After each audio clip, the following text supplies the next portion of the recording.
Le magazine littéraire Épilogue est une présentation de la Librairie du Quartier. Merci à ce précieux partenaire et à leur équipe de libraires. Vos prochaines lectures vous attendent au 1120 Avenue Cartier.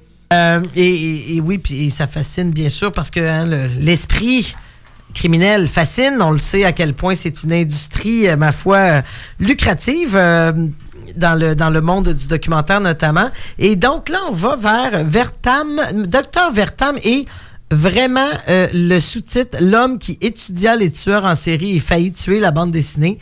Déjà là, belle prémisse. Belle prémisse, effectivement, et d'autant plus que c'est une histoire vraie.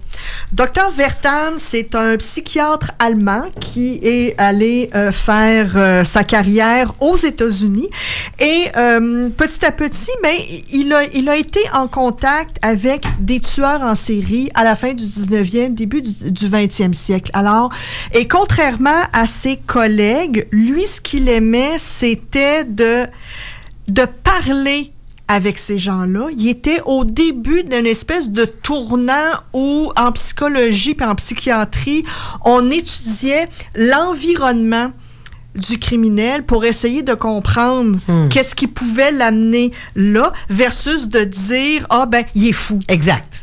Alors comme là, on peu, s'intéressait au reste. Ceux qui auraient écouté, par exemple... excusez, le titre m'échappe, une série là, sur les débuts justement au FBI de reconnaissance de profils de tueurs. Ben oui, c'est ça, les profils de tueurs et tout. Et la question qui intéressait Dr Vertam, puis vous allez comprendre le lien, je vous voyais pas les guillemets avec la bande dessinée, c'est que Dr Vertam était dans les premiers à s'intéresser d'où vient la violence. Est-ce que c'est inné? C'est nature versus nurture, ou c'est une conséquence de tout le reste, la façon dont tu as été élevé, les catastrophes que tu as vécues ou que tu as vues dans ta vie. Alors, il a eu l'occasion de travailler dans plusieurs hôpitaux psychiatriques aux États-Unis. S'est beaucoup intéressé justement aux tueurs en série et a travaillé à amener des thérapies pouvant essayer de gérer ou de contrôler ces gens-là. Et petit à petit, et vous allez voir le lien, c'est que en parlant avec ces gens-là, toujours en plein d'empathie, c'est une personne très empathique, puis qui avait à même de bien comprendre, c'est qu'il s'est rendu compte qu'il y a une couple de personnes ayant fait des crimes sensationnels qui avaient dit à un moment donné, ben moi, j'haïs pas ça, regarder des comics. Les comics américains, les fameux comics américains comme Superman, des choses comme ça, où moi, j'aime la bande dessinée. Et là, il a pogné son filon. Alors, Dr Vertam, après son illustre carrière en psychiatrie et en accompagnement des tueurs en série ou des gens qui ont commis des crimes de différentes natures, au fur et à mesure d'entendre parler que les gens disaient, ben écoute, moi j'en lisais, puis c'était pas une cause à effet dans le discours du criminel, c'était juste de dire, ben moi dans mes temps libres, j'aime bien lire des comics, des choses comme ça, et c'est Dr Vertam qui a commencé à faire le lien entre, ben la graine de la violence, c'est dans les comics que tu les vois.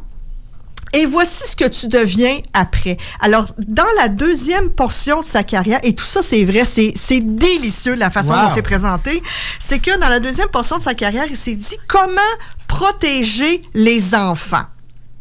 La réponse, la censure. Mais on est presque comme le discours sur les jeux vidéo des années 80-90. C'est la même affaire. Puis justement, tu sais, le fait que les jeux vidéo, le satanisme dans la musique, tu sais, tout ce qu'on a dit sur le heavy metal, puis le hard rock, puis tu sais, virer ça à l'envers. Le combat de Nancy Reagan des années 80.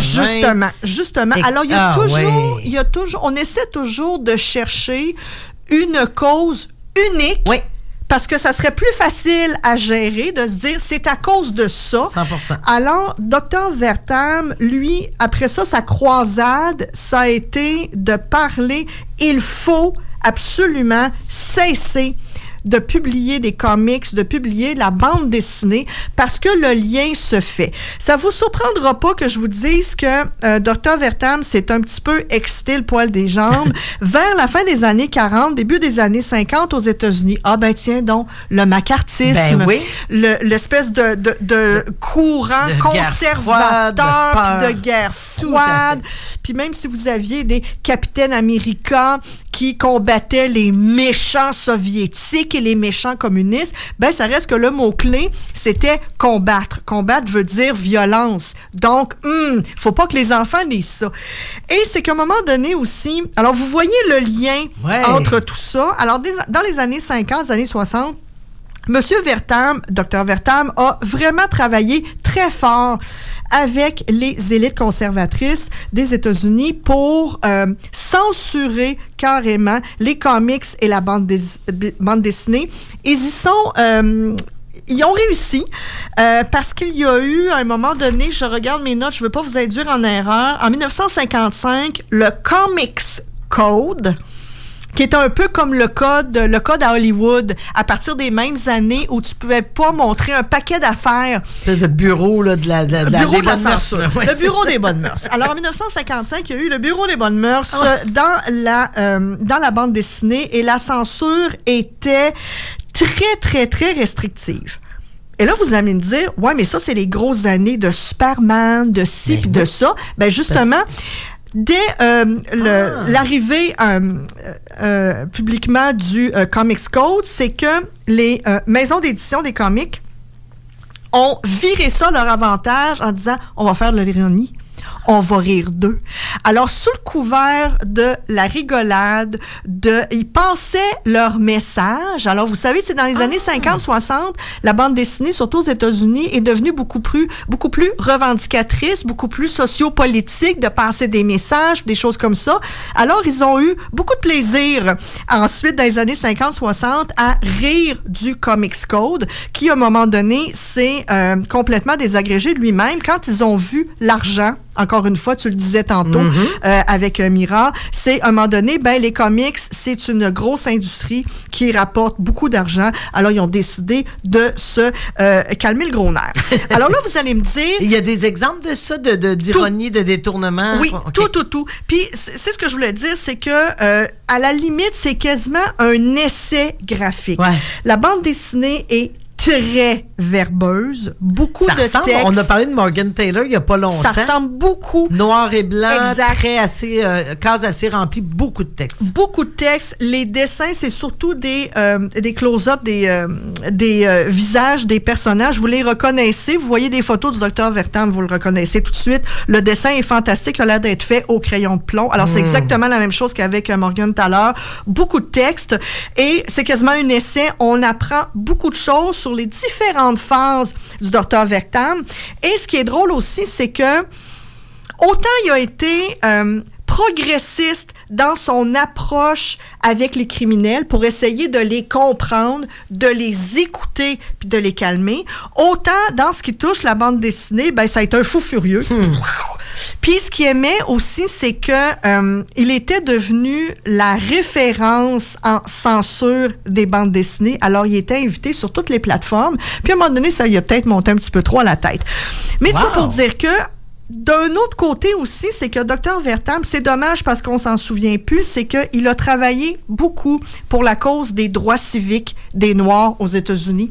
Okay, c'était pas une approche conservatrice. Non, c'était pas du conservatisme du moral. blanc catholique. Là, non, pas du tout. C'était pas un MAGA, là. Ah ouais, okay, non, on s'entend, là. C'est juste qu'il a fait une fixette sur le lien ténu entre comics et violence, parce que de l'autre côté, il a mis en place des cliniques dans Harlem pour la communauté noire où les gens n'avaient pas à payer pour leur offrir des soins. Il a été proche aussi des milieux où on se servait justement de la bande dessinée pour faire avancer les droits civiques. Ça, il n'y avait pas de problème avec ça. Fait que c'est pour ça que plus vous avancez dans la bande dessinée, puis je termine là-dessus, c'est que vous allez découvrir un bonhomme qui était rempli de contradictions, hyper intéressant, grosse tête comme ça, pas d'allure, mais qui a laissé sa marque tant du côté positif que du côté négatif dans l'histoire des États-Unis. Et ben finalement, son gros combat de fixette contre les BD, ben ça n'a pas fonctionné parce qu'encore aujourd'hui, comme je le disais, et plus que jamais, la BD, les produits dérivés, principalement aux États-Unis, ben ça fait de l'argent. Ça fait de l'argent. Ça passe encore des messages. Parfois plus... il suffit de voir comment des nouvelles incarnations de Batman ou Superman font jaser. Ça veut dire nos héros, ils traduisent quelque chose de l'époque. Nos héros sont campés dans un environnement et dans un contexte sociopolitique. Ils ont beaucoup à nous apprendre. Puis comme le disait Mira aussi, ben ça nous questionne aussi. Des fois, tu es devant une bande dessinée puis ça vient te heurter, ça vient te chercher. OK, choc de valeur. Ben si vous voulez avoir un beau choc de valeur, je vous recommande. Ça a été publié chez Delcourt. Ça vient de sortir. Dr. Vertam. Le dessin est de Eric Powell et le texte de Harold Schechter. Merci beaucoup, Annie Bussière. Très intéressant.